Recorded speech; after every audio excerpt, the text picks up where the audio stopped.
যোগ্য শিক্ষক ও শিক্ষিকা অধিকার মঞ্চের পক্ষ থেকে গড়িয়াহাট থেকে যাদবপুর পর্যন্ত এক বিশাল মিছিল। সরকারের দুর্নীতি, পুলিশের নির্যাতন ও অসঙ্গতিপূর্ণ বিচারের ফলে সংকটে শিক্ষক শিক্ষিকারা।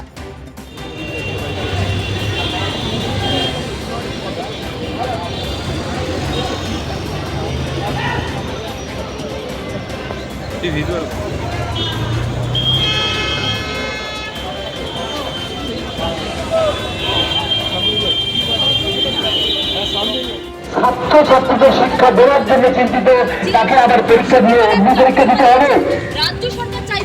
ওইরকম ফজলামি করার মতো কথা মুখ্যমন্ত্রী কি করে সভাপতিকে বলতে পারলেন আমি জানি না। হ্যাঁ, উনি বলছেন আমরা আইনের থেকে বাবা, তখন আইনকে কারা পরিচালনা করে? আমি আবারও বলছি, আইনকে পরিচালনা করে প্রশাসন। দেখুন, সংবিধানকে আমি শ্রদ্ধা রেখে বলতে বাধ্য হচ্ছি যে সংবিধান সবাইকে ন্যায় পাইয়ে দেওয়ার জন্য স্বীকৃত, সেই সংবিধান ব্যক্তি বিশেষ চেঞ্জ হয়ে যাচ্ছে।